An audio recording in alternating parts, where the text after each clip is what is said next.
All right, I think we have Galavade, I believe. Oh, we have indeed. Yes, I, for I was Galavade. I was looking at my napkin, like I do, and suddenly we were on the air. By the Well, way, that's how it works, Michael. You're looking at your napkin, and the next thing you know, you're on the air. happens to Happens everybody. all the time. Good morning. Good morning to you, and good Happy New Year once again. Yes, Happy New Year once again. And the We're football game they delayed turned out to be the dull one. If it's going to yeah, be we're dull, two let's for put it on two. another day. Yeah. We're 2 for 2 on New Year's shows on 2025. So we should take that as a good sign. Michael, the toughest thing about cleaning your glasses is when you try to get that those little spots behind. You can't tell what side they're on. There we go. It's behind the nose pieces. That little spot of dirt that's back there that you really have to hustle to. You have to get in there and kind of. It's like that on the car window. You take the car to the car wash and you That one wash it, little get all strip the dirt off it. It's all beautiful and great looking. And then you put the window down, and there's that top piece on the window that you didn't that get sticks up in the in the in body. in the I forget what they call the piece that's in the door, the soft piece, so the window doesn't rattle and break. The The beading, veg, the the beading, meeting, beading is what they call it. the beating. The beading. Well, no wonder it stays dirty. That's the wrong name. It should be called the thing. Yeah, well, anyway, and so now you're looking at that and you're saying, well, how the hell did I miss that? But yet you never clean it. You don't stop the car, pull over, and get Windex and clean it. It just stays like that. So your window is not perfectly clean. Now, the Japanese cars have beating. Is this something from Detroit only? No, no, Jeff. All cars, most cars, if not all cars, have beating, except these very inexpensive Chinese cars that people are bringing over. But anyway, No, that's no beating for them. no beating for the Chinese cars. But But cleaner windows well, all they're total. selling cars for $1,000. So you know, Are they uh, purposely selling them at a loss to invade the market? well, yeah, yeah, I think they are, but and then you have to get them in here, and it's a whole complicated thing. But it seems to be a thing on YouTube now where people are buying cars off of Alibaba, which is the It's getting website. the story's getting funnier as we go. Yeah, it's a website for it's like their Amazon, I guess, the Chinese Amazon, and you can have a car or a boat or a large piece shipped to you. They will actually ship the car to you. I saw somebody on YouTube with a small Land Rover that cost them, I think, $4,000. I mean, it's like a miniature pony. Well, yeah, it was like a three-quarter size Land Rover, and it was electric. You charged it. Um, it ran. I mean, I saw the guy driving it. Can you I don't pick it know up how and many. rattle it like a gift? I couldn't hear it. Hear the red. It didn't rattle it, but they opened it up. It came in a big wooden crate, and they put the pieces together as they had to. They had to put, I guess, the couple of pieces on it. Um, but no great shakes. And but then it cost them, $4,000 or $5,000 to ship it. I had to go pick it up at the docks and have it shipped from the docks to the house. Then they had to take the shipping crate off it. I mean, it's not an easy thing, but it's a thing for YouTube people. All of a sudden, we've gone from van life to Chinese cars. I knew it. I know it was coming. The trick was to find the next trend. Or to find the right wrench, a Chinese wrench to put it together.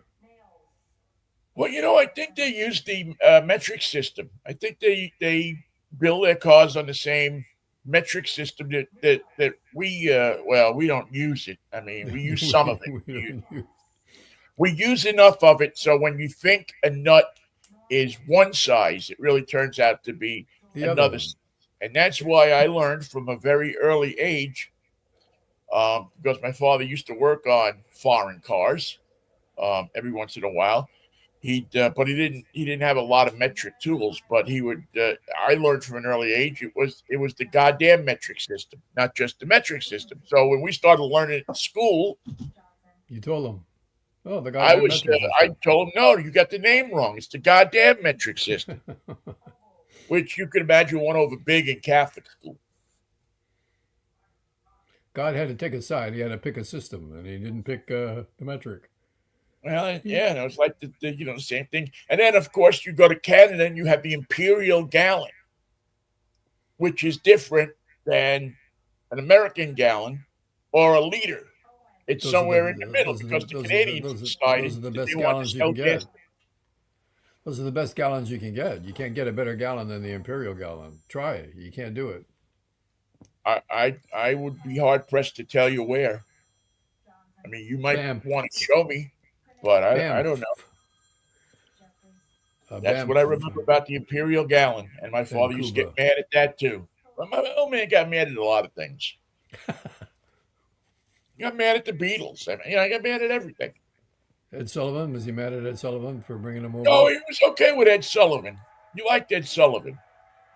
Um, no, he was good. He was good with Ed Sullivan. He wasn't much for Jack Parr. I remember that. He didn't like Jack Parr. Jack Parr did rub people the wrong way. He got a little weird. He could never Yeah, he had a spit it little out. something. There was always the long version with Jack Parr. He could never just spit it out. Yeah, yeah. It, Jack Parr would have been Dick Cavett if he had learned how to shorten his sentences. Yeah. Plus, he was a thinking person's talk show host. And he really didn't like David Susskind.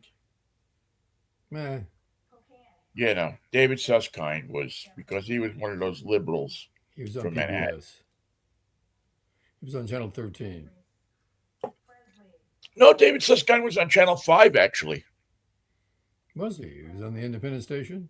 He was on the Metro Media station in town. He was on Channel 5. And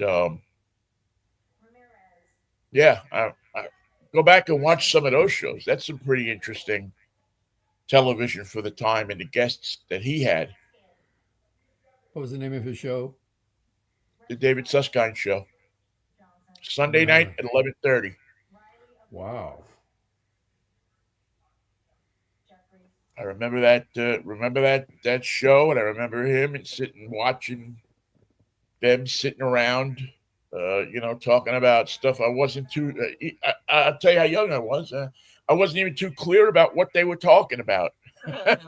But There they go. they always had interesting. He always had. I mean, New York was fertile ground for finding great guests. If you can't find a guest in New York, you're just not looking. You could take somebody off a street corner and put them on, Exactly. That's what I'd say. Go to Bethesda Fountain and get me somebody interesting. and you'll come back. But which one do you want? Yeah. So anyway, so yes, we are here. It is New Year. By the way, in case your New Year's resolution was to watch Mikey and Vinnie, you have found us. We are Mikey and Vinnie, and the name of our show is Mikey and Vinnie Take on the World. We take Now on the you're world doing it. Monday, Wednesday, and Friday at 10:10 or thereabouts. And as it turns out, by the luck of the draw, we've won the. When we take on the world, we've won 2 out of 3 falls, and that's our record. Yeah, but I got a funny feeling we're going to fall behind after January 20th. Well, we'll just change the format. We could do that. We could just we can't, by copyright law, we can't play music. Although I'm looking into that. I'm actually working on being able to do that. Because there is a way it can be done, but we could go to a format where we would take requests and then sing the songs for you. First request is for Friday on My Mind by the Easy Beats. Okay, you want to take it? Even So my we old could do man that. looks I pause. think we'd Good. lose listeners. If they I'm were pretty really sure, listening, if they were listening, they would definitely go somewhere else. or they would listen like to find out when the people are going to break into the studio and take us off the air. But the But thing is, we don't have anybody who can break into the studio and take us off the air. and don't bother calling about this the station car because our station Tesla is burning out in front of the station right now. We're roasting marshmallows. I mean, they should give away a free bag of marshmallows With every with all Tesla of that. Cybertruck. You know, the events of the earlier this week have been so. I mean, it showed the best of the news and the worst of the news at the same time. Yeah, Because, something seems to be going wrong with the men that come back from the war zone. Have you noticed? well, yeah. I mean, I've noticed that for a long time, and of course, one of the top things to cut on the agenda for the Republicans is the treatment for veterans who come back from the war zone and 9/11 veterans. Here's why: they're fine. They're fine. They're as healthy as you and me. Let them go. They don't need anything special. We have plenty So of proof of that. They're fine. I don't know where that's going to wind up, but I get a funny feeling all of Jon Stewart's good work uh, toward that end is going to go down a crap hole, and that's a shame because those people deserve the first responders at 9/11 and the veterans that went over there to fight a war that we probably shouldn't have been sticking our nose into anyway. Um, There wasn't a war till we got there. And once we got there, there was a yeah, war. I mean, if you wanted to, and I don't want to, I don't know, I want to get into politics today because I know that we want to get to something that we do every year and we haven't done this year yet, and that's the musicians who have passed away. Something that we always hold near and dear to our hearts. But good God, um, it, well, there's just a part of me of just get sick of kind of sticking our nose into everybody else's business. And I know it's ultimately our business. We want to protect our citizens around the world, but and there's nothing you can do about uh, Iraq and all of that stuff now. But to this day, I still don't believe that we should have been over there. That there were never any weapons of mass destruction. But we went Now to they the might wrong have been on a country. path to build them, and maybe a couple of ground strikes would have taken care of that. So we got to stop people from doing what they're going to do, but not what they're doing today, but what they plan to do tomorrow. They have to be stopped today. What could have been done tomorrow? Well, in essence, though, you do because you can't let them get too far along on a path of whatever they're doing, right? If they're, but then again, who is the person that decides whether you should have nuclear weapons or you should have nuclear weapons or you should have them? I know And the what's answer going to though. happen? Yeah, and what's going to happen the day that somebody decides that we shouldn't have them? It's a toss up between David Susskind and Ed Sullivan. They have to decide. Well, Sullivan was for nuclear weapons. Susskind, I suspect, was a peacenik, as they He said, called them in those days. "No weapons for you. What about for us? Oh yes, weapons for us." Yeah, we got to have weapons because we don't want to worry about what's going to happen if you have weapons. We don't want to Anyway, be telling the world what to do without a weapon behind us.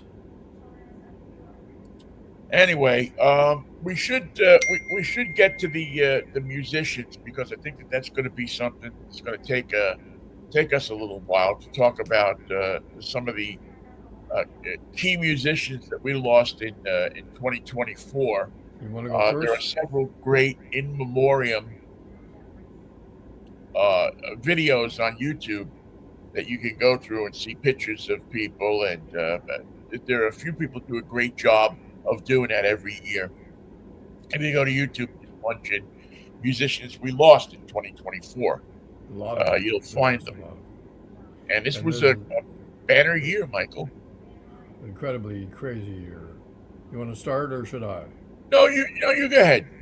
Because I know that this is your piece. You really like to do this series, so I'm going to just follow your lead, and you kind of. I want to start with a guy from the Bay Area. I grew up in the Bay Area. I was there when Moby Grape began their incredibly strange and awkward, storied career. Their lead guitarist was a guy named Jerry Miller. He was a songwriter, as they all were.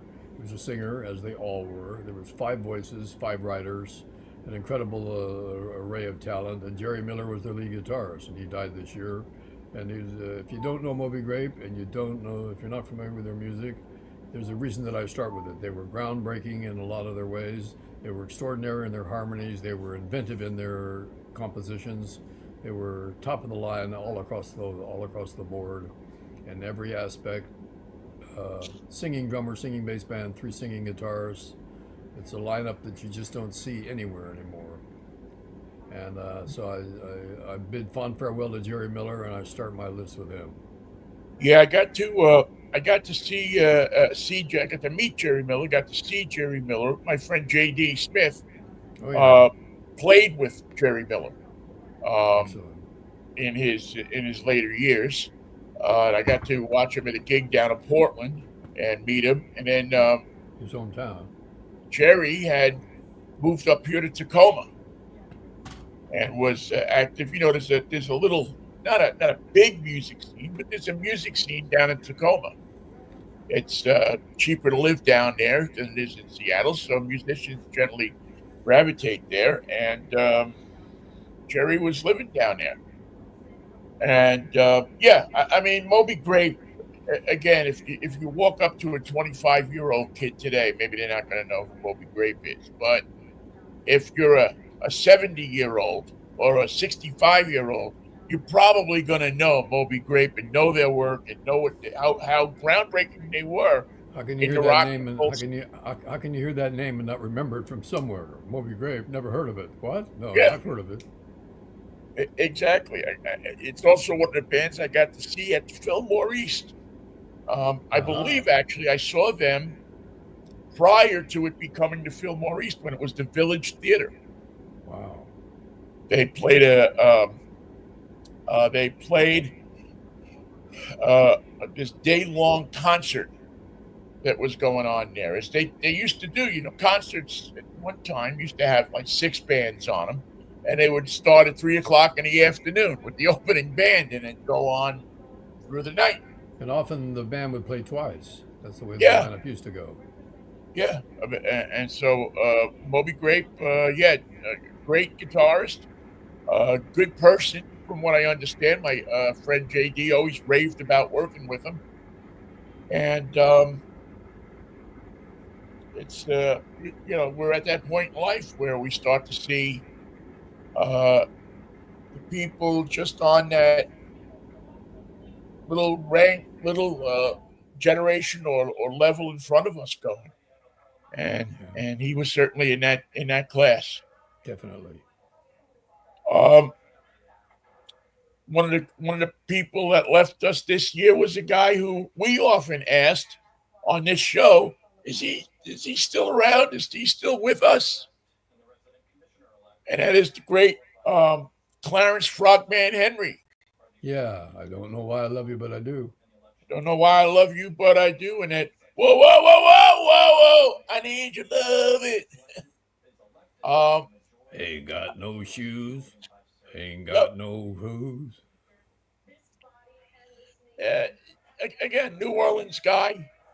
You know, got his jump by playing piano on Bourbon Street, and had a couple of hits in the late '50s, early '60s, and was still playing up until his death. They'd roll him out in his wheelchair Had a baby at, Clarence, at the jazz festival, and he'd which go is out there and he'd play, sing his couple of songs, and was a fixture in New Orleans, and always just one of my favorite. Maybe it was the name. well, Maybe it was. he I had love that song. I he don't had know a why I love you, but I yeah do. It's a vastly underrated song. on Argo Records. Don't know why I love you, but I do. But I He was woo, a said Ani Woo Woo Ginsburg. There was a side to him that was comical, the frog voice, which he didn't use in every song, but he had a perfectly good singing voice otherwise, and that he used without the gimmick. So Clarence Frogman Henry, you can't forget that name. And they called him Frogman, but because he could sing like this. Yeah, that nice. Yeah, in '87 when he passed away. There was a group from Detroit called the MC5.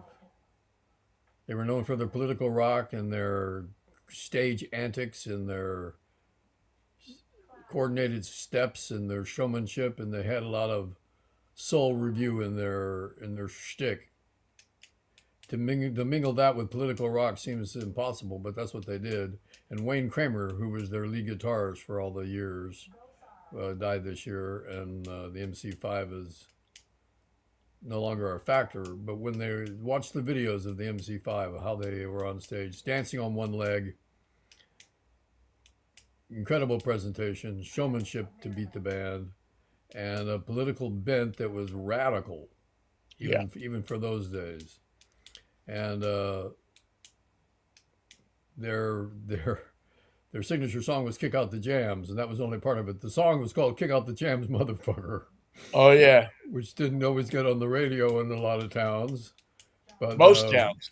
the MC5 were freaks of energy on stage. Wayne Kramer. Yeah, great. Uh, just one of those bands that made a statement every time they took the stage. Um, I'll I'll see your Wayne Kramer and raise you a Mary Weiss Harry Weiss, yeah, from the Shangri La's. great hair. If there is a band, a girl group that, and girl groups, in 62, 63, 64, even into 65, the popularity of girl groups was off the Huge. charts. It's like America had discovered that women could sing. And one of those bands that had an incredible string of hits back in that time period was number one, I believe, or in the top five in, I think, every song that they put out in that period were the Shangri La's Sure. out Oh of yeah. Andrew Jackson High School in Richmond Hill, I believe, Richmond Hill, New York, Queens. And a sad story because there were three of them. The other two died of drug overdoses. Wow, I didn't know that. And fairly soon after their careers, I think it was maybe in the late '60s or early '70s when so much dope was being slung around New York that it was a way of life, whether you took in it or you just sold it or you bought stuff from people who were selling it to. However, it just was a fact of life in New York. And Mary, who made it to 74, I think, um, after all of that, wanted nothing to do with the business, as far as I know.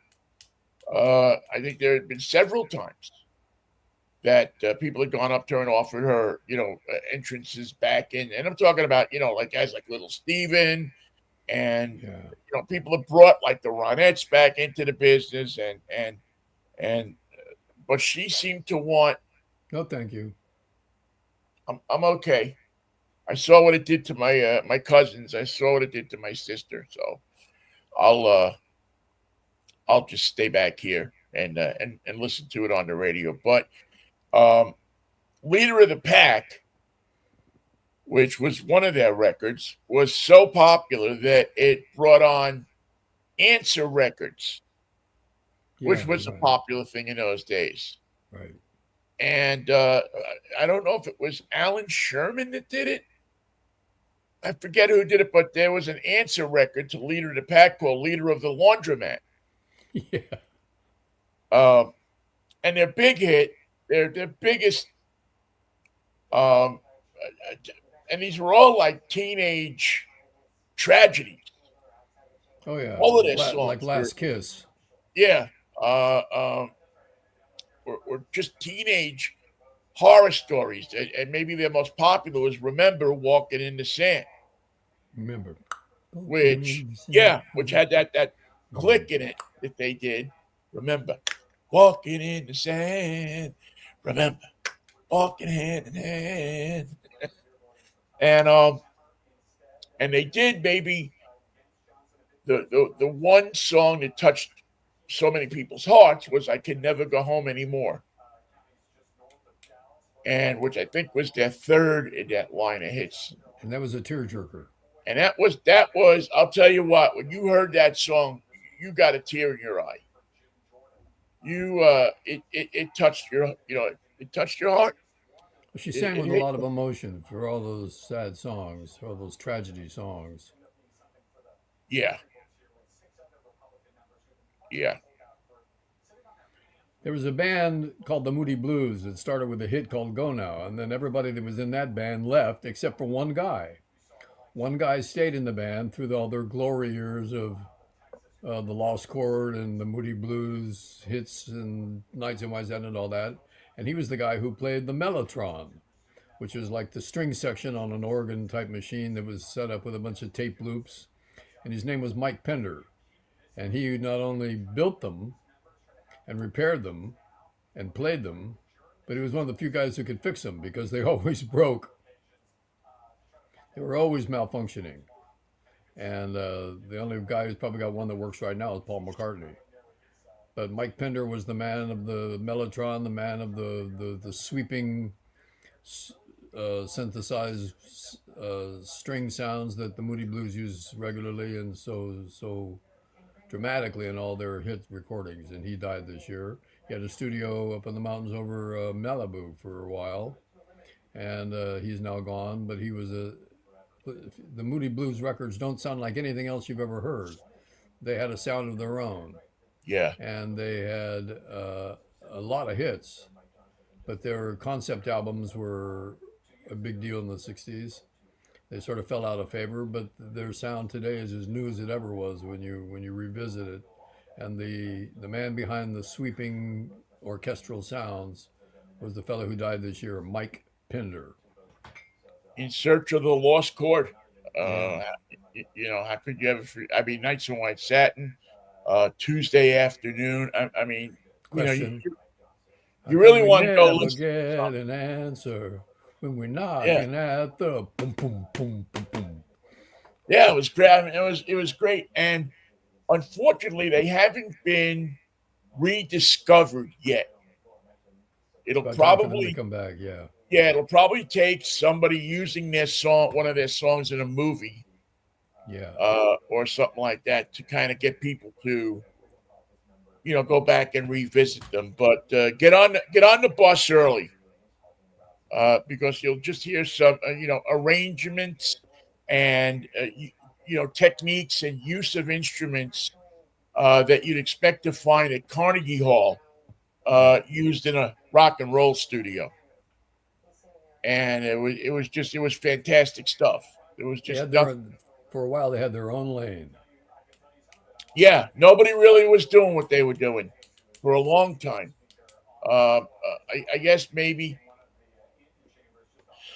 Well, Pink Floyd in a way. I was gonna say maybe King Crimson, but maybe not. Cat food, cat food, cat food. Yeah. Um, another pioneer was a guy that was part of a band that took Southern rock from Muscle Shoals and put it into the mainstream. So much so, it's odd that we talk about him today, with President Carter, who probably did a lot to popularize the Allman Brothers. Because of Phil Walden, the manager, Yeah, the they man were. behind Capricorn Records. Yep, Dickie Betts from the Right. Allman Brothers Band passed away, 80 years old, and Well, his song is all over television right now. Midnight Rambler.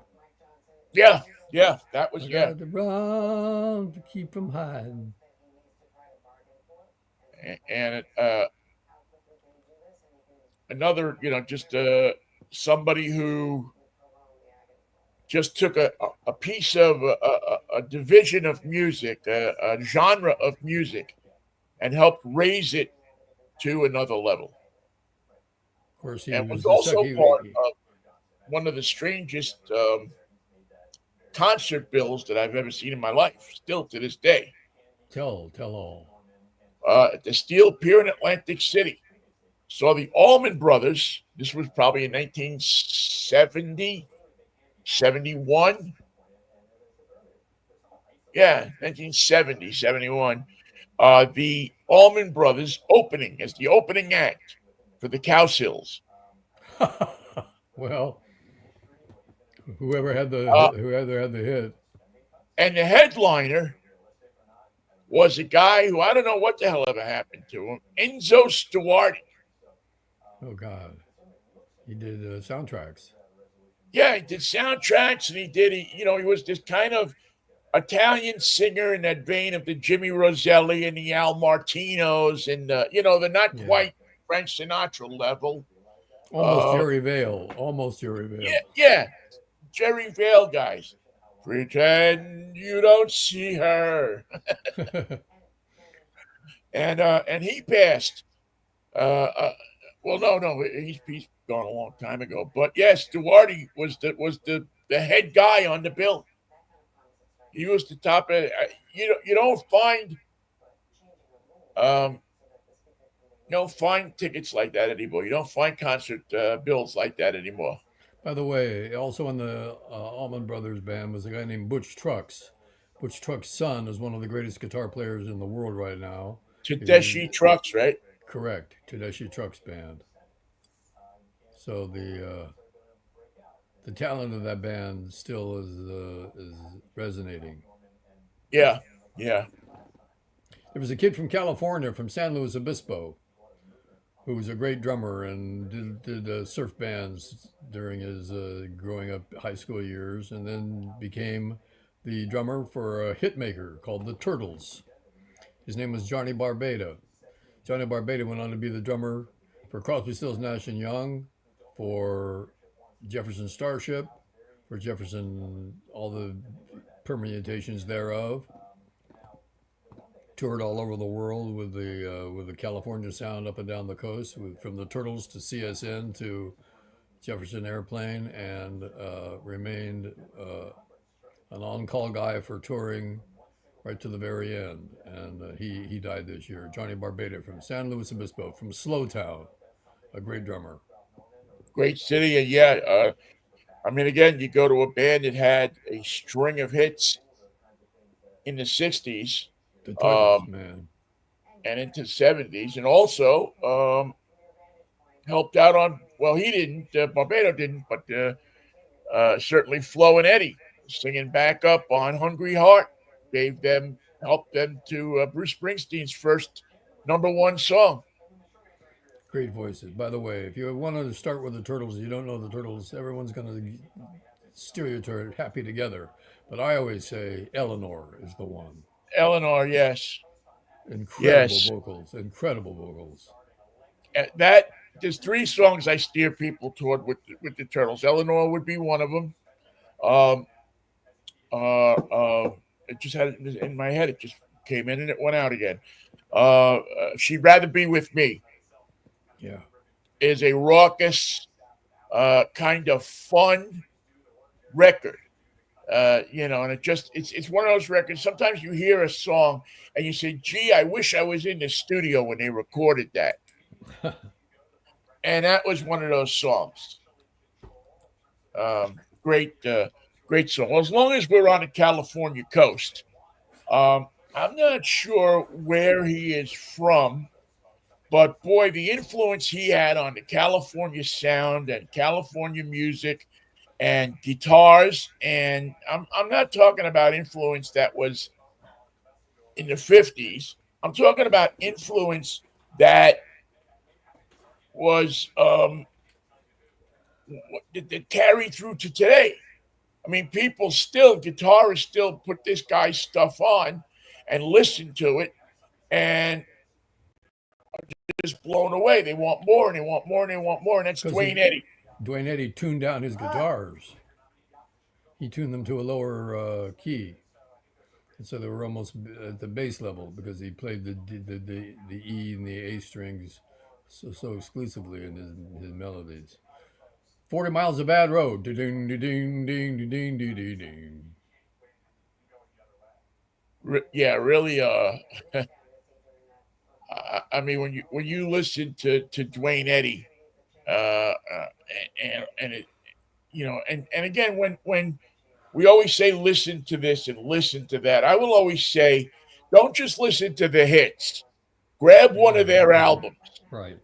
and put it on a turntable or put it on your and listen to the three songs that they were given on the album in those for those older artists.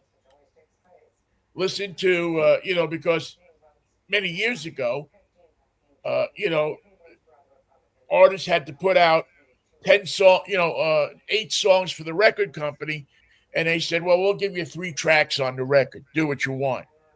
Well, listen to those 3 tracks because that's where you see people really shine. There were some guys in the music industry who always seemed to come up with a great band. They always put together a band that was influential, that led other people to do their own thing, that sent guitarists in a different direction to start their own career.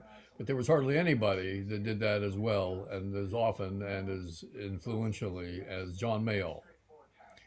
Starting with Eric Clapton, Peter Green, name the guys that were in that band. John McVie, all the guys that were part of the Blues Breakers went on to become. No, Bob Welsh wasn't in that band. Um, I was thinking of early Fleetwood Mac. But just Clapton and Green's enough to start 40 bands, and he had the most unlikely voice, but always one that was significant, distinctive. He played the keyboards, he played guitar. He lived in London, he lived in L.A. He was part of the deal. He lived to be over 90, and he was playing to the end with his influential blues and that mixture of pop and accessibility that was always part of our music history. John Mayall was not only an influential artist in himself, but the people that he gathered around him to play his music in his Blues Breakers bands are the best in the world. Peter Green certainly listened to his work with Fleetwood Mac and the original tunes he did, Rattlesnake Shake, Green Manalishi with a three-pronged crown, uh, Oh Well. The list goes on and on of all the incredible music that he created. And he began as a kid, and by a kid I mean he was 16, playing Yeah, lead guitar for John Mayall's Blues Breakers. That alone shows you the achievements this guy was able to bring about. yeah. It's I you always you run through these lists and you see so many names that you have to really think about. What did Oh, he where was do? that guy? Where was? Oh, yeah, that's right. Now, yeah. Oh, I forgot he was in that band because you get people that were in a band, Sure. for a couple of years or a year or 6 months, and but yeah, it's great when you grab onto somebody and listen. And the reason I think we do this, Michael, is to encourage people that listen to us to go back and listen to some of this music.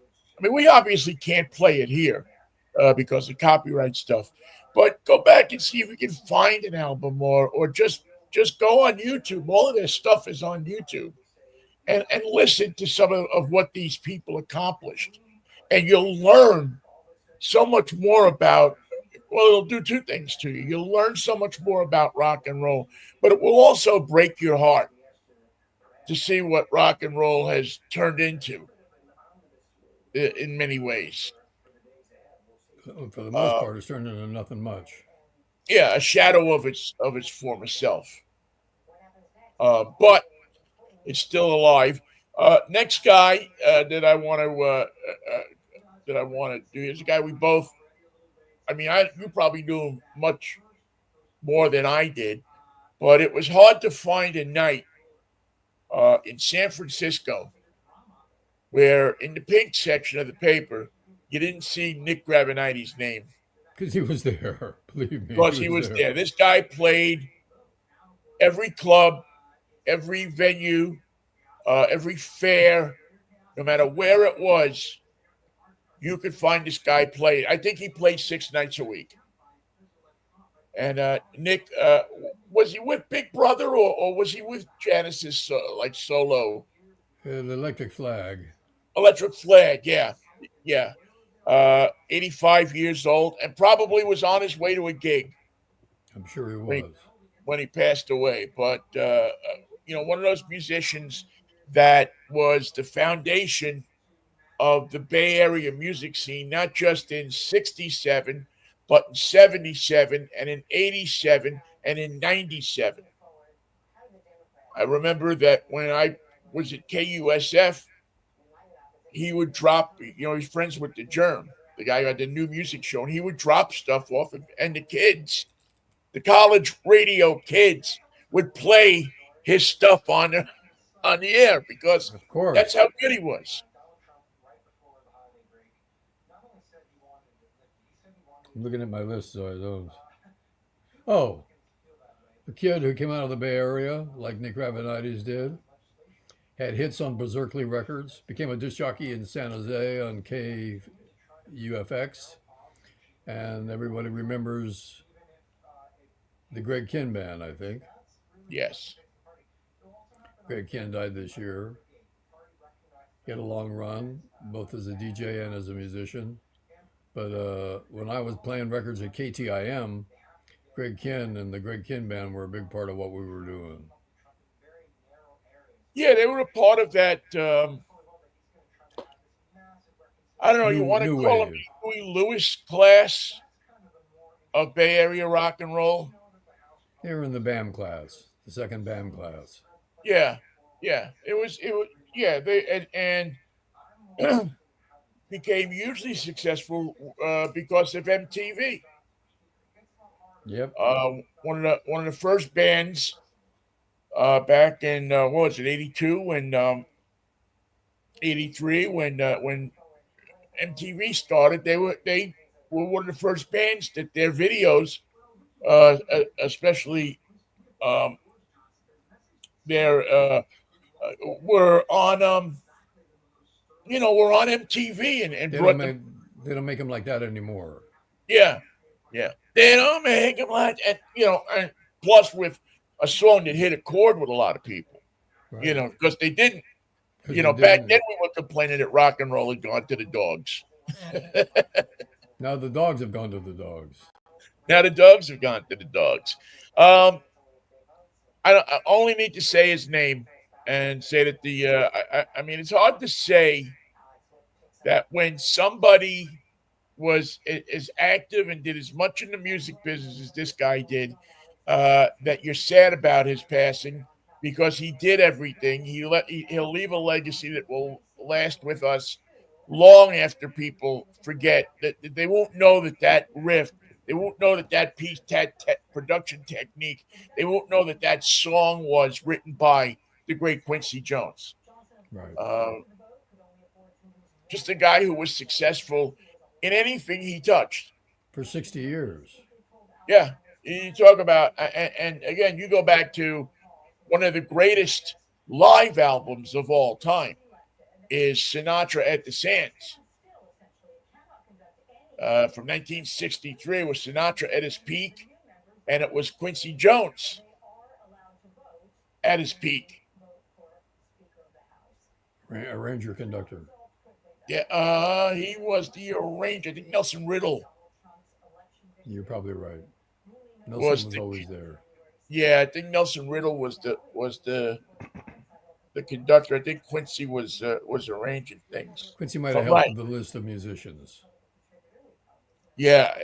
Again, as you can see, we the talent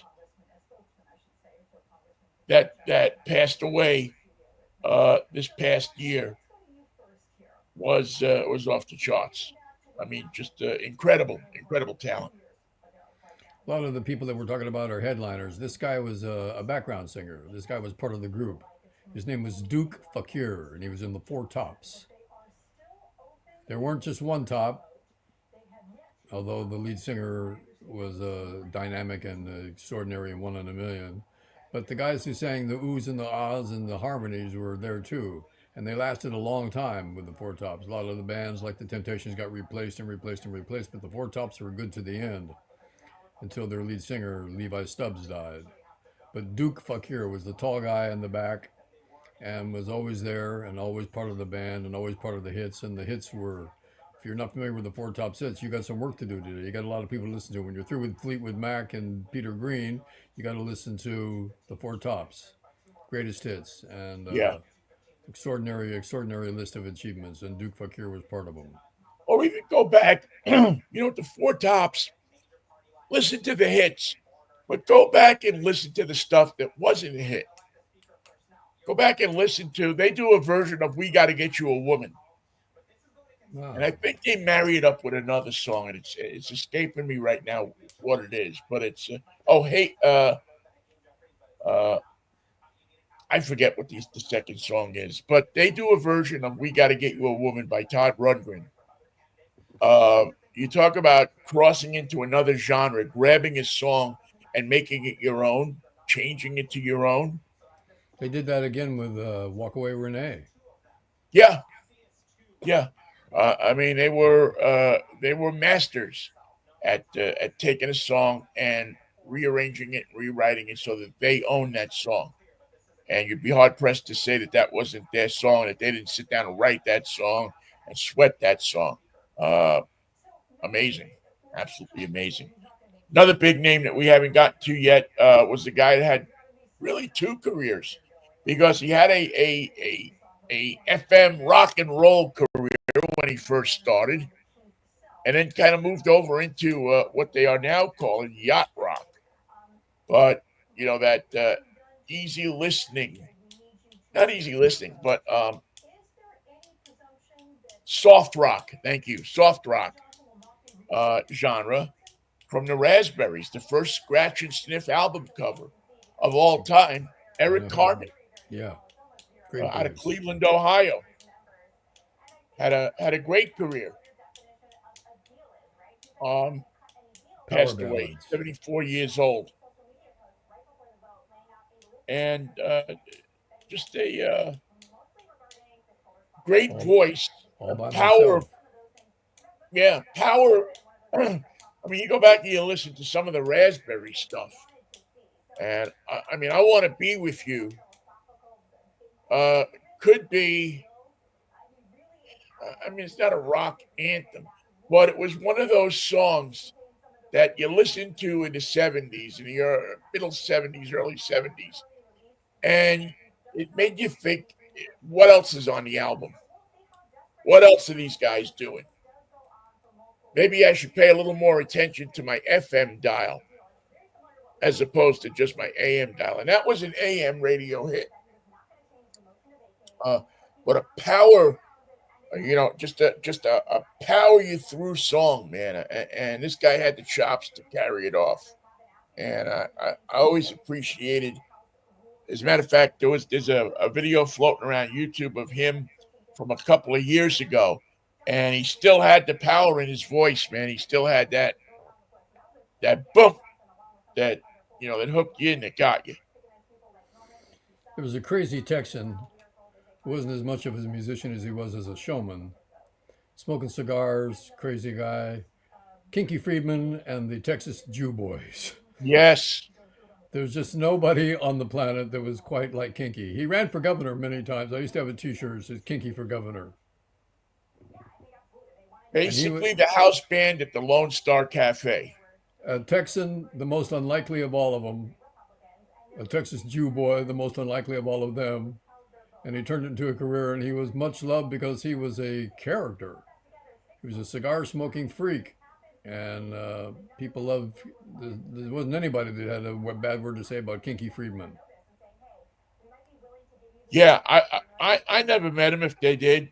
Um, yeah, he was something. I mean, saw him several times down at the Lone Star when the Lone Star was happening, and yeah, definitely a show that you wanted to see. definitely an artist that you wanted to check out. A home girl. Seems like we Yeah, had a lot of people dying from Queens this year, but a woman who had some hits, and her best record, I don't know, was, well, it was a hit, but the best record that she ever did was one that she did with the Edwin Hawkins Singers out of Oakland. I knew who you were going to say this. Yeah, go ahead. Um, but her bicycle song, and and her repertoire. She had a great voice, and I know she went through a lot of rough times. I actually was friends with her on Facebook, and I know she had gone through a number of rough times later in her career. I think even earlier in her career, to be honest with you, I think it was a few different things that went on there. But at 76 years old, which I think was much too young for Melanie Safka, Yeah. Melanie, to have passed. Lay Long down, lay time down.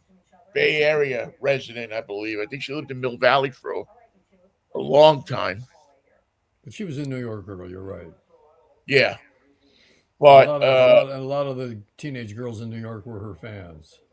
yeah, yeah, she was. When you look at those, uh, look at that mid '60s era of music. You had, obviously, you had the Janis Joplins of the world, but you had the Melanies who had that nice little just voice that skipped over water like rocks. She had a great Just voice. "Bup, bup, bup, I rode my bicycle past your window last night." But "Lay Down Candles in the Rain" to me is one of the all-time great songs.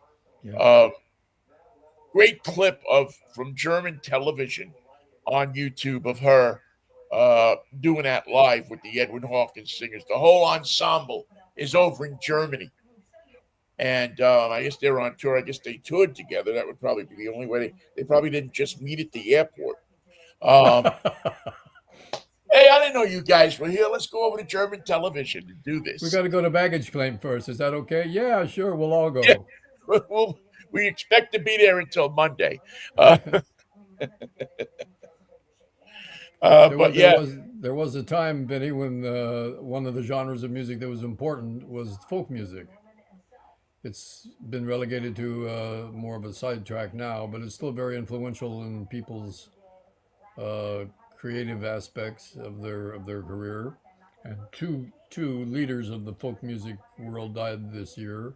One was a guy named Randy Sparks, who started the uh, New Christy Minstrels, and it was influential in starting a lot of careers, including Eva Destruction and a number of other people. Who I think John Hartford too, who played with the New Christy Minstrels. And Randy Sparks was the brains behind it. He developed talent. He nurtured talent. He turned them loose to do their own solo career, and then he get somebody else to take their place in the New Christy Minstrels, which was more of a vocal enterprise than anything else. Another guy who didn't sing but played the guitar was famous for his technique and lived in Woodstock his entire career, named Happy Traum, who was a factor in everybody's. He was on a lot of radar in the East Coast folk scene because of his finger pricking and his flat picking and his acoustic guitar presentation. Taught a lot of people how to play, influenced a lot of people with his style, and both of them, one on the vocal side, one on the guitar side, died this year. Randy Sparks and Happy Traum. yeah. It was funny you mentioned that because I just saw a complete unknown on New Year's Day, What do you think? and one of the highlights of the film obviously is the war that was going on between Dylan wanting to go electric and the folk music people saying, "Well, wait a second." We ain't doing And that. by, and by the way, Edward Norton does a great job of playing Pete Seeger. Really does a nice job. Um, if you get a chance, go see that film. It'll and you know it's interesting. See it on the big screen. I found it to be much. I enjoyed it. I think a lot more because of the scenery and everything in New York at that time. I mean, it really caught Gertie's Folk City, and it caught a few other of the places. Was the Cafe Wa there? Cafe was prominently featured. Cafe Wa. You know, when I saw the Cafe Wa go across the screen, I said to myself, nothing lasts forever, but this place is going to come as close to it as Is you it possibly could. is the old sign still there in the Still village? there. My God. It's still there. I mean, they must have painted over that sign 1,000 times, but yeah, the wall's still there. I'm sure that the steps are still slippery going down into the basement. It really was. For those who don't know, Cafe Wa was It's a hole in the the wall. place. I think the sign was bigger than the club. Yeah, it was just a small little club downstairs, right on the corner of McDougal and Minetta Lane, and everybody played there. Many people got their big break there. As a matter of fact, uh, Bruce Springsteen, um, one night, Sly and the Family Stone was supposed to play there, and I don't know, maybe they couldn't fit the whole Family Stone into the Cafe I don't know Wa, how they. I don't know how they could. but Springsteen actually sat in for them, and a lot of people say that that's part of where his he got traction in New York with his band. This is probably in '67, so I guess it must have been the Castiles time or something like in that area that he actually filled in and got some traction there at the Cafe Wa. But it was an influential place, Yes. and just as the Village Gate was, or Gertie's Folk City for The bitter end. the bitter end, right? All of these places were influential places in the development of folk and rock and roll, and then of course over on West Third you had the Blue Angel, which was instrumental in the development of jazz.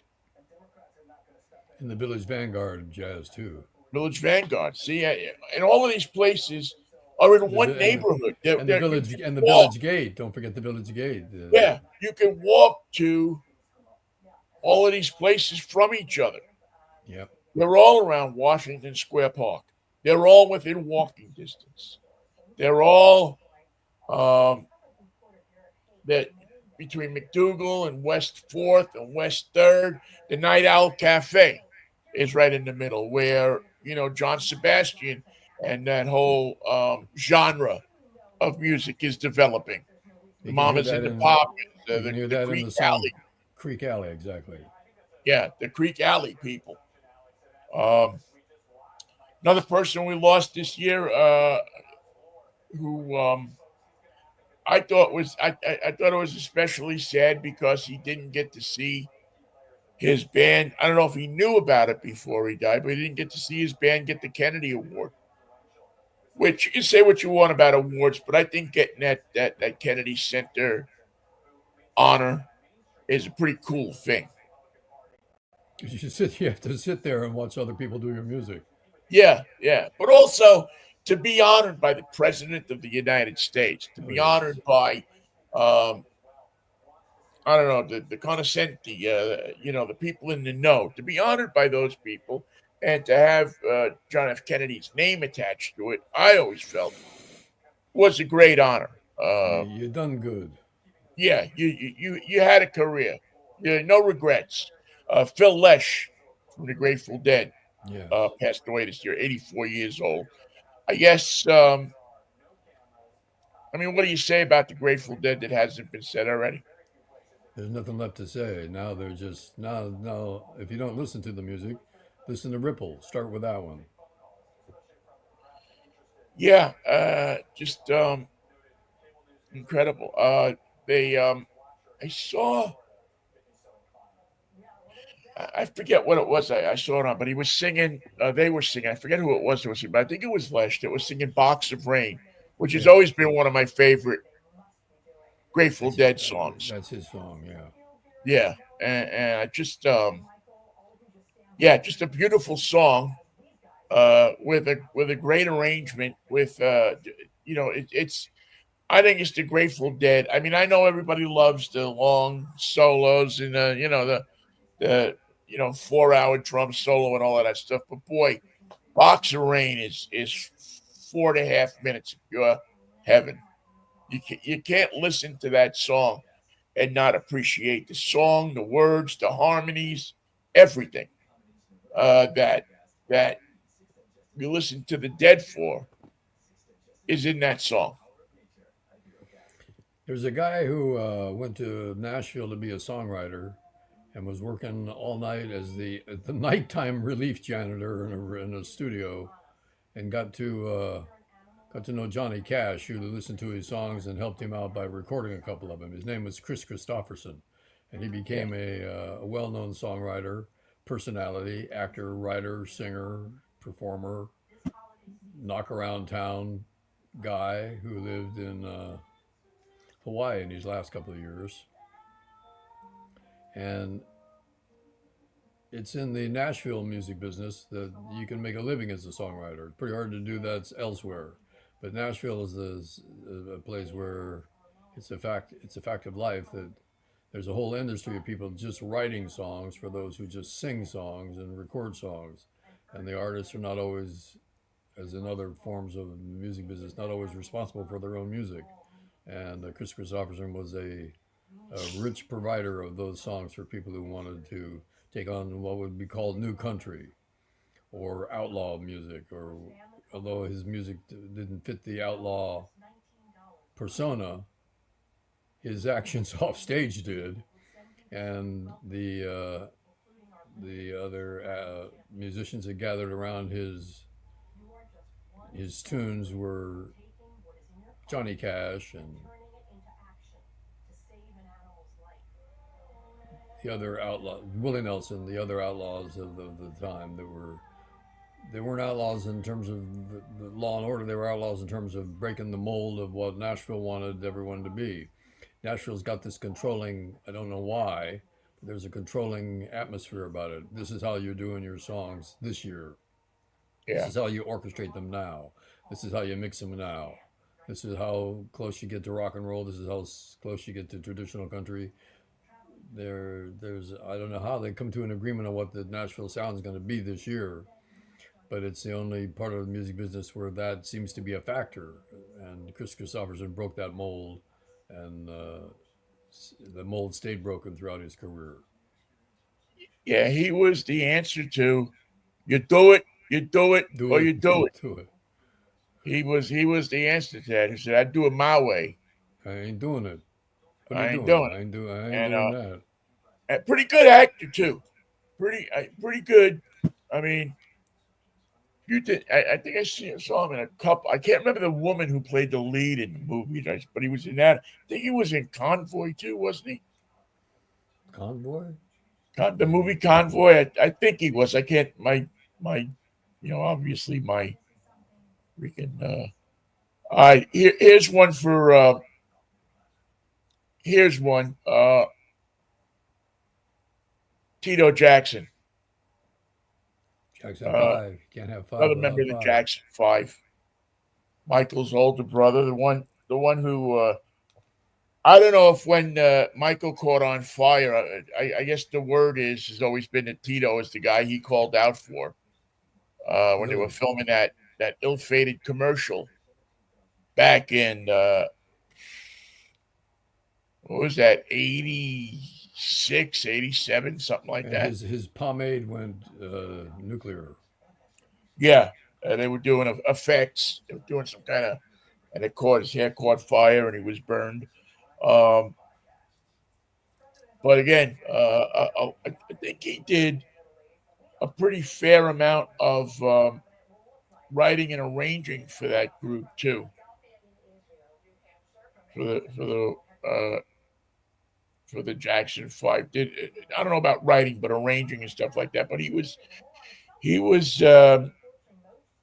definitely involved in it. And just as a we forget with all the Michael Jackson stuff, we kind of forget sometimes how great the Jackson Five were. Well, And they were a big hit, big hit. yeah, and their music was if you were 14, 15, 16 years old in 1970, 71, 72, their music was like happening, you know. Stop the love you say may be your own. I mean, that's like bubblegum pop, but it was good bubblegum pop. It's you you listen to different songs of that era, and you go, you could throw this one away, you could throw that one away. But boy, the stuff that Motown churned out, especially the Michael Jackson, the Jackson Five, who actually um, spurred on uh, a subdivision of rock and roll, which was like kind of the family group. You had the Osmonds, you had the Silvers, you had the The Partridge Cowsills. family. Excuse me, the Cowsills. And then you had, of course, the Partridge Family, which wasn't a real band, was made up, but much like the Monkees, Right. the studio put them together and pushed their records. And guess what? They had enough. There was enough great talent in the wrecking crew to make those records work. I'm glad you brought up the record group because it has something to do with the next person I wanted to mention, and that is someone who was like a vocal version of the Wrecking Crew. There was a studio group behind a lot of people in the late 60s and 70s called the Sweet Inspirations, and they had some hits of their own. But one of the vocalists was a woman who died this year in her 90s named Cissy Houston.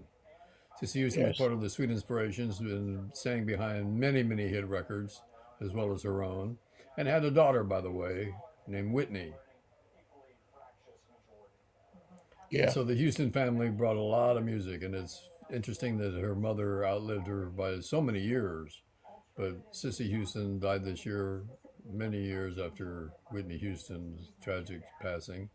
And the music that that family made, known and unknown, on or off the radar, is extraordinary and considerable. And also, if I'm not mistaken, is she related to Dionne Warwick somehow? I think they might be cousins or something like that. I noticed. I think there's some family relation there. What a genetic line that is. Yeah, really, because there's also somebody else in there, and I can't think of it offhand who it is, but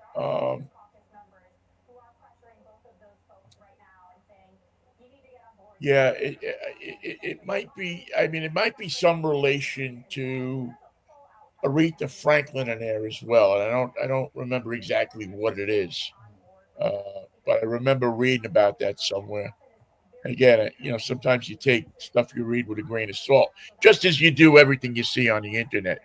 Um, Another guy that wasn't a rock and roller per se, but did chart some hits in the '60s, um, and also might have had one of the most sung songs in the history of music, Pray and tell.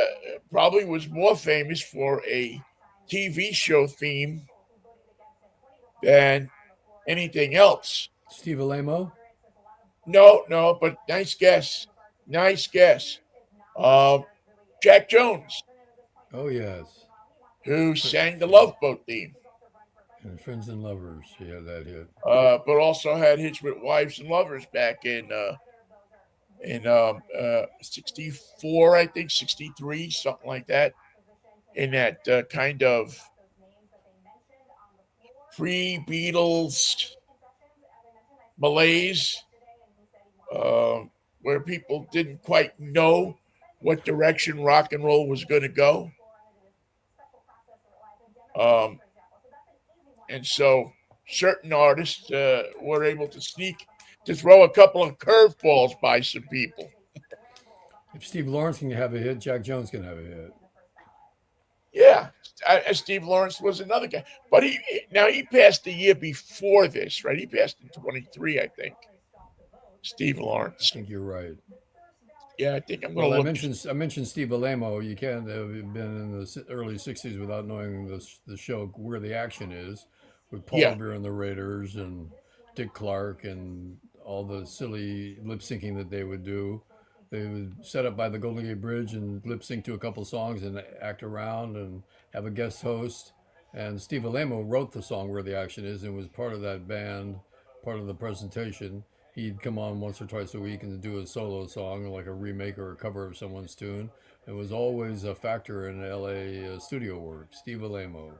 now, didn't he have a hit with "Every Day I Have to Cry Oh Some"? yeah, he did. That was his big Every one. day I have to die some. Yeah, yeah, He always aired on the side of a like a white soul. yeah, yeah, yeah. He was. Yeah, it was what am I looking for here? But yeah, great studio guy. I don't know if I'd call him a studio guy, but yeah, I'm sure he did a lot of studio work. My Um, handwriting is so bad, Vinny. I have to wear two pairs of glasses to read what I wrote. I just can't believe that this is meant to be deciphered by anybody.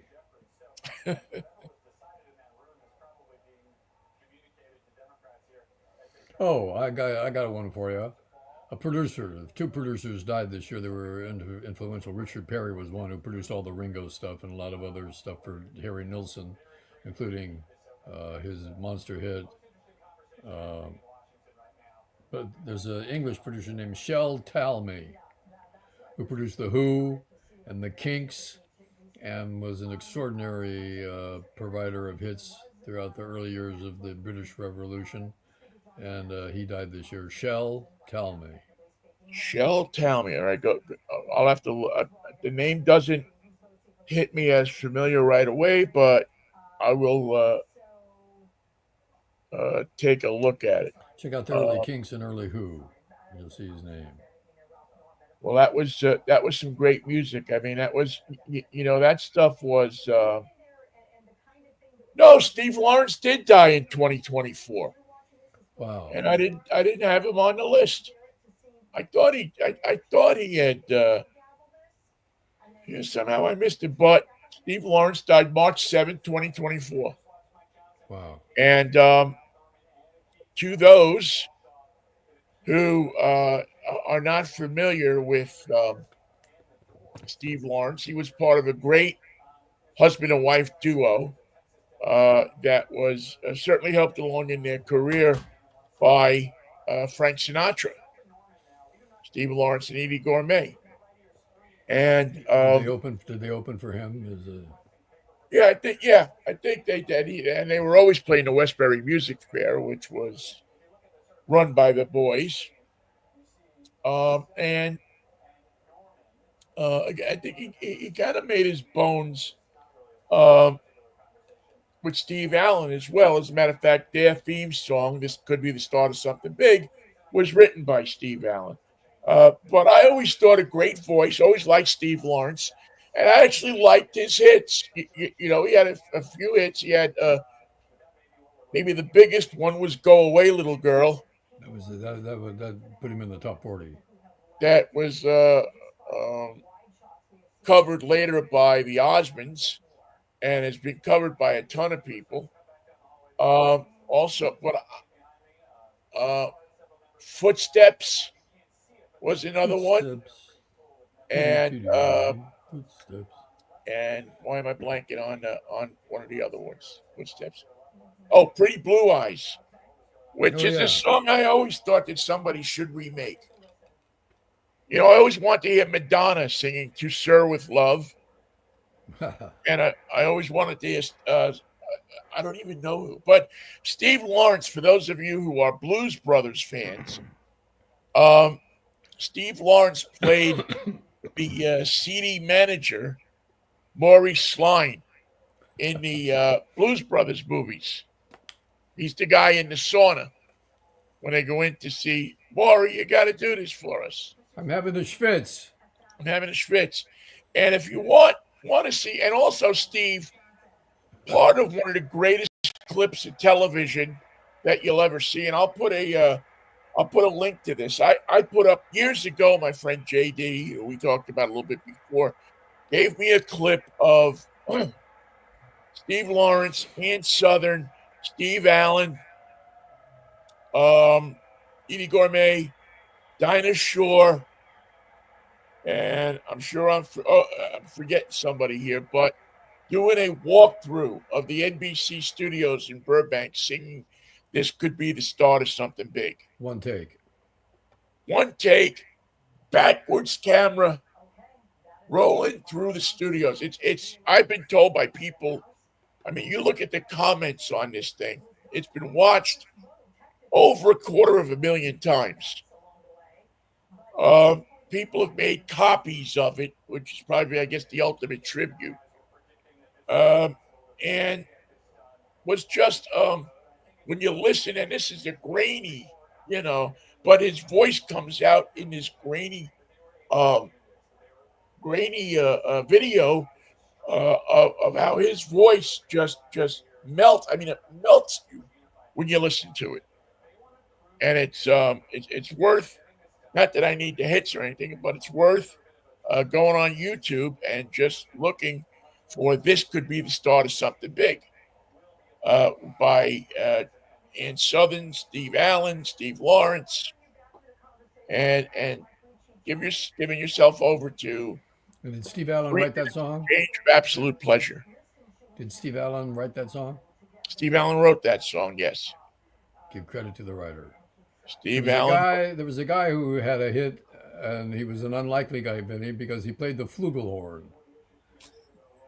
He played the flugelhorn for a cat who had his own record company in Hollywood named Herb Alpert, and his name was Sergio Mendes, and he had a group Yes. called Brazil '66. And not only did they have hits and pay the rent for Herb Alpert for a long time, but the lead singer, the female singer for the group, became Herb Alpert's wife, and they're still married. I wish I could remember her name right now. Lana. La, La, Laney, Laney, damn. She was the lead singer for Lana. Brazil. Lana. Oh man, she she goes on tour with them. Sergio Mendes had a number of hits. The most unlikely hit maker you're ever going to find. It was Latin music. He was a flugelhorn player. He was not a well-known person in any other way except through his music. Sergio Mendes and Brazil Lonnie '66. Hall. There you go. Thank you. Lonnie Hall. Sorry, Lonnie, for forgetting your name. Married in 1974. And And yeah, I mean, you talk they're about a still guy who hit together. the jackpot twice. Yeah, exactly. uh, and I'll do one more because I know we're running way over what we put. I enjoy doing this. Uh, I enjoy paying tribute to these people that really, when you think about it, was such a part of our musical And our growing up. our cultural heritage. Yeah, I mean, just yeah, I'd forgotten about. But just to prove that the dangerous side of rock and roll or music, the music business, um, is not going away anytime soon. But Liam Payne from One Direction, Oh wow, yeah. I guess, jumped out of a window in a hotel. I forget, They're Europe somewhere. charging South America. They're No, charging yeah, Argentina. That's right, it was Argentina. And just 31 years old. And I don't know much about One Direction. I know that they were a very popular group. I know that um, that people flocked to go see them wherever they played. And I know that from what I've read about this story, it seems that Liam Payne has or was affected by the trappings of the business, which is fame, fortune, and Bad decisions. bad decisions, indulgence in things that you probably shouldn't be indulging in. And it's a sad way to go. Uh, and it's easy to look at somebody and say, "Well, he got everything he wanted. What the heck? Who cares?" But there's a lot that goes along with the rock and roll business or the music business. Really, any form of success. I'll tag it with one name that needs to be mentioned because he played on so many records and so many sounds. The great saxophonist David Sanborn died this year, and Yes. he was a big deal. He was a contributing artist to so many other people's sounds, including his own. And he did that television series that was late at night on NBC. They did about five of them, and they were all wonderful. Called Oh, Late Night. it was later with Jules Holland. That's still going. Wasn't that no that um It was on NBC. yeah, because I got a story about David Sanborn from back then. That was in the 80s when they had that show. Right, and he was the host. He was though, and somebody was talking about the show, and they said, "Well, that saxophone player is really interesting." You're And damn right. why? He says, "Well, he's in all of these bands because Sanborn would play with Oh every yeah, band, and of this course. guy couldn't figure out, or was too stoned to figure out that he was the host of the show or the band leader on the show." So, but great, yeah, they're all on YouTube.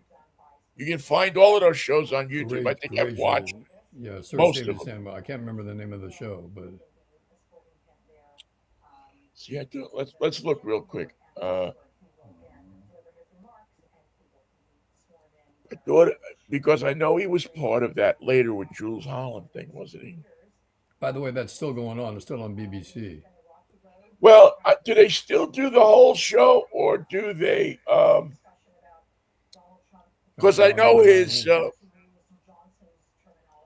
Hootenanny, the New Year's Eve show, is on, but you can't see it here. I've always wanted to go to that show. Go see that show live. Oh yeah.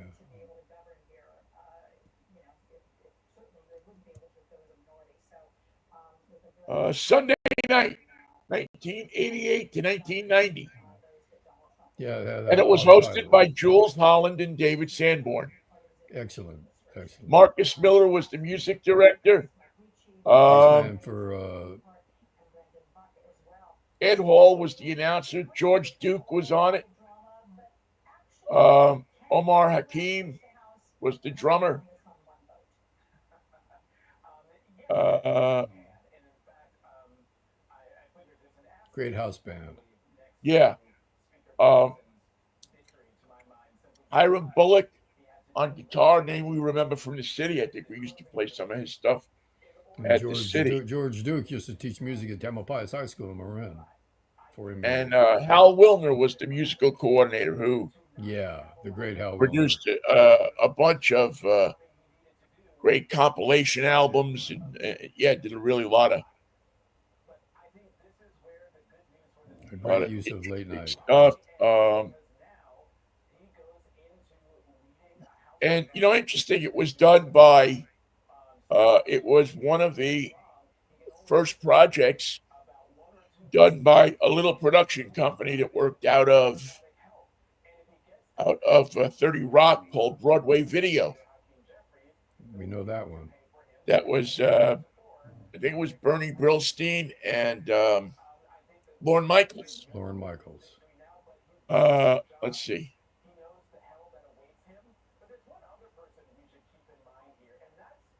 Interesting. I'm just looking at some of the Boy, how'd you like to have seen this show?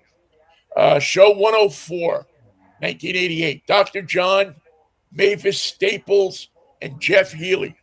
See, look at that. Let's see. Show 109. Listen to this.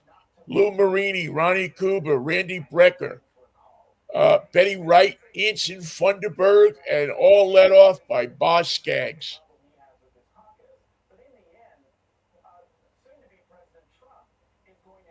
Anson Thunderberg. Haven't heard that name in a while. Yeah, it was it Anson Funderburg and the Rockets, right? Might as well be. I think it was. Yeah, it was one of those artists that couldn't get a deal, so they signed him to Rounder. And his career, I think, took off.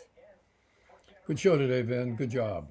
Yeah, we do this every year. We did it. Well, we've done it a few years now, where we just go back and give our opinions on some of the people that music people have passed away in Your music is there for you to enjoy. right. And if you have a knot of sense in your head, you'll after you listen to the show, you'll get on your YouTube and you'll take some of these names and you'll listen to them and you'll expand your world of music, because the people that we named today, most of them, if not all of them, contributed to a music scene that we have to do everything we can to keep alive. And hopefully, You're absolutely right, Vin. yeah. All right, Mikey, what do you say we catch up Monday? on Monday morning? I'm a roast Monday. Why not? A mellow Roast roast. Monday. Who knows what'll happen between now and then? But you could only imagine that it'll be. It'll have something to do with football. That's all I can tell you. I don't know anything else. Yes, there's a lot of football around, isn't there? All right, Mikey. Pete, I'll see you Monday after the Lord's will and the creek don't rise. By the way, tomorrow, 11 o'clock in the morning, Drive Time Radio. We got the top 5 cars I did not want to get back this year. I know Not one going to of give them. you clues to any of them, but you ought to know. Not going to be hard to figure this one out. No, I Uh, got the first one. Have a good show yeah. tomorrow, Ben. All right, Mikey. Peace, love, and Manischewitz, baby. What a wine. Start with Moby Grape. Exactly. A little Moby grape wine. All right. Thank you all for listening as well. We'll see you tomorrow morning.